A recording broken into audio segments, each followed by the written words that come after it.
Hello everyone, I am Dr. Manju Gupta, pediatrician from Rajasthan Medical Center Tohana. तो आज हम बात करेंगे ब्रेस्ट फीडिंग में कॉमनली आने वाली प्रॉब्लम्स के बारे में। ये हमारा ब्रेस्ट फीडिंग सीरीज़ का 3rd वीडियो है। मदर्स को कॉमनली कुछ प्रॉब्लम्स फेस करनी पड़ती हैं। जैसे कुछ मदर्स कहती हैं कि उनका निप्पल फ्लैट है, जिसकी वजह से वो अपने बच्चे को फीड नहीं करवा पाती। लेकिन फ्लैट निप्पल या इन्वर्टेड निप्पल इतनी बड़ी प्रॉब्लम नहीं है। सबसे पहले आप निप्पल को बेस से पकड़ कर देखें। अगर ऐसा करने पर वो बाहर आ जाता है तो सिर्फ आपने निप्पल को बेस से पकड़कर बाहर करना है और फिंगर्स के बीच में रोल करना है और उसके बाद आप फीड करवा सकती हैं। अगर बेस से पकड़ने पर निप्पल और अंदर रिट्रैक्ट हो जाता है तो इसका मतलब कि इन्वर्टेड निप्पल है। उस केस में आप अपने गायनेकोलॉजिस्ट या पीडियाट्रिशियन से संपर्क करें। सिरिंज के द्वारा उस निप्पल को बाहर लाने की टेक्निक वो आपको समझाएंगे, जिससे करके आप बच्चे को आसानी से ब्रेस्ट फीड करवा सकते हैं। नेक्स्ट प्रॉब्लम है सोर निप्पल की। मदर कंप्लेन करती है कि फीड करवाते समय उसे निप्पल वाले एरिया पे बहुत ज़्यादा पेन होता है। सबसे पहले सोर निप्पल का कारण क्या है?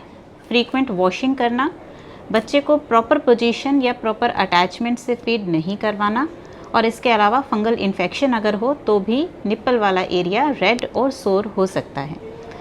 जैसा कि लास्ट वीडियो में बताया था, सबसे ज़्यादा ज़रूरी तो यही ही है कि बच्चे का पोजीशन और अटैचमेंट प्रॉपर होना चाहिए।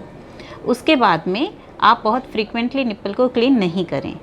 फीड करवाने के बाद थोड़ी देर तक ब्रेस्ट एरिया को हवा लगने दें।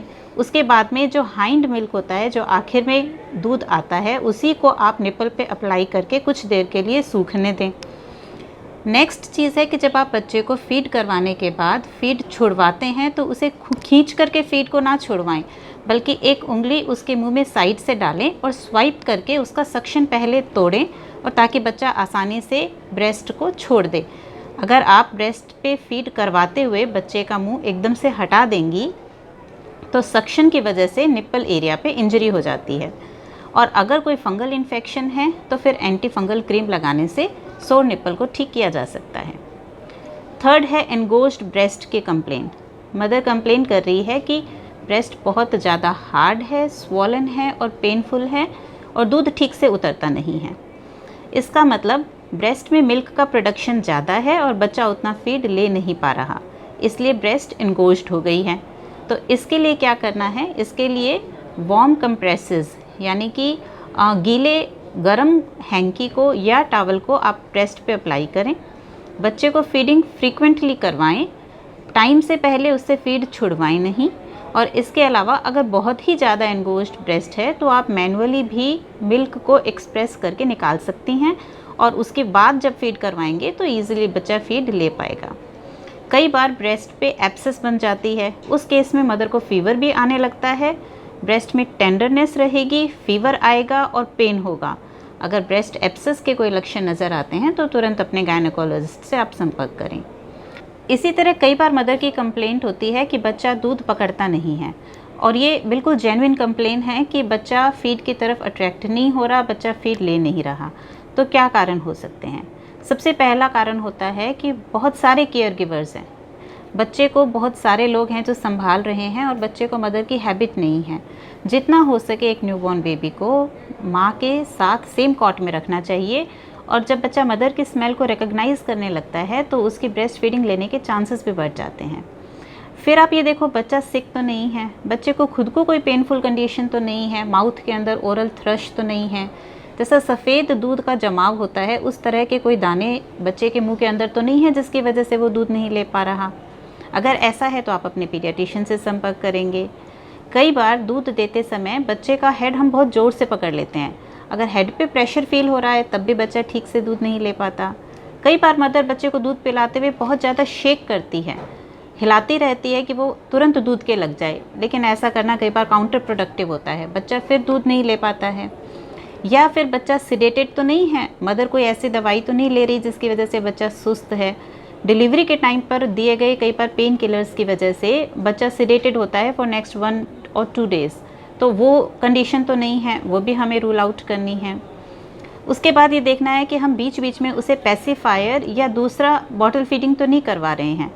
जब हम कई बार बॉटल का फीडिंग देते हैं या पैसिफायर देते हैं और फिर ब्रेस्ट के लगाते हैं तो बच्चे को निप्पल कन्फ्यूजन हो जाता है, तब भी बच्चे के दूध पकड़ने के चांसेस कम हो जाते हैं। तो ये सब कुछ कॉमन कारण है। इसके अलावा अगर हम बच्चे को एक बहुत ज़्यादा नॉइज़ी कमरे में बैठ करके फीड करवा रहे हैं, जहाँ लाइट भी बहुत ज़्यादा है, आवाज़ भी बहुत ज़्यादा है, लोग भी बहुत ज़्यादा है, तो बच्चे को डिस्ट्रैक्शन होता है। तो अगर वो एक रीज़न है तो आप एक अकेले में बैठ करके थोड़ा शांत कमरे में फिर फीड करवा करके देखें।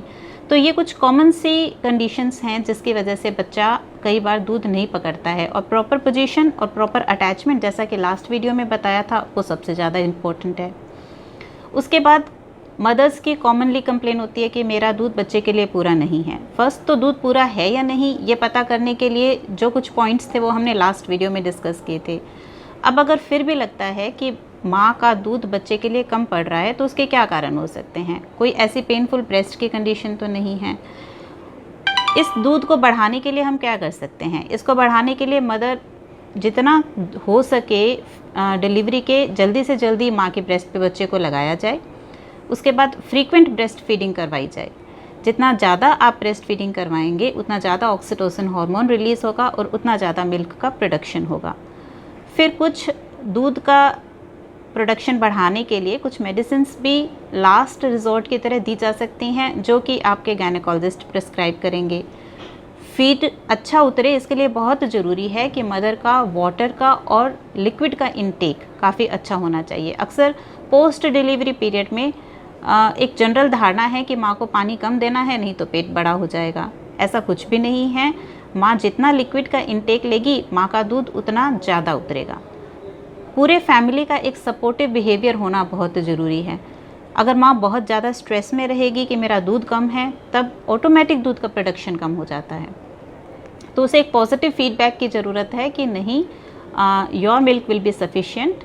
तो माँ बहुत शांत रह करके अगर अपने बिना स्ट्रेस लिए ब्रेस्ट फीडिंग करवाती है तो मिल्क का प्रोडक्शन भी अच्छा रहता है।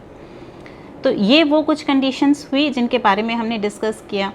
उसके बाद कई बार क्या है कि मदर को URI है, माँ कहती है कि मुझे खांसी जुकाम है या मैं खुद बीमार हूँ, तो मुझे बच्चे को दूध पिलाना चाहिए या नहीं पिलाना चाहिए। किसी भी इलनेस के टाइम पे माँ को अपना दूध बच्चे को पिलाने से रोकने की ज़रूरत नहीं है। अगर माँ को खांसी जुकाम है तो माँ अपना हैंड वॉशिंग करे, और अगर बहुत है तो एक मास्क यूज़ करके वो अपना फीड बच्चे को अच्छे से करा सकती है। एक कॉमन सिनेरियो है जहाँ मदर प्रेग्नेंट है और उसका ये क्वेश्चन रहता है कि क्या मैं प्रेगनेंसी के दौरान अपने पहले बच्चे को फीड कंटिन्यू कर सकती हूँ। माँ प्रेगनेंसी के दौरान ईजिली अपना ब्रेस्ट फीड कंटिन्यू कर सकती है। हाँ, ये हो सकता है कि प्रेगनेंसी के टाइम पे आपके मिल्क का टेस्ट चेंज होने की वजह से बच्चा खुद ही दूध लेना छोड़ दे, लेकिन पिलाने की मनाही नहीं है। और डिलीवरी के बाद अगर मिल्क का प्रोडक्शन अच्छा है तो आप दोनों बच्चों को एक साथ फीड करवा सकती हैं। सिर्फ कुछ कंडीशंस ऐसी हैं जहां आपके गायनेकोलॉजिस्ट आपको फीड देने से मना कर सकती है। जब प्री टर्म लेबर की संभावना हो या पहले रिपीटेड मिसकैरिजेस की हिस्ट्री हो, तो कई बार प्री टर्म लेबर को रोकने के लिए मदर को ब्रेस्ट फीडिंग बंद करने की सलाह दी जाती है। तो इस वीडियो में हमने कुछ कॉमन सी डिफ़िकल्टीज़, प्रॉब्लम्स को एड्रेस किया। Thank you.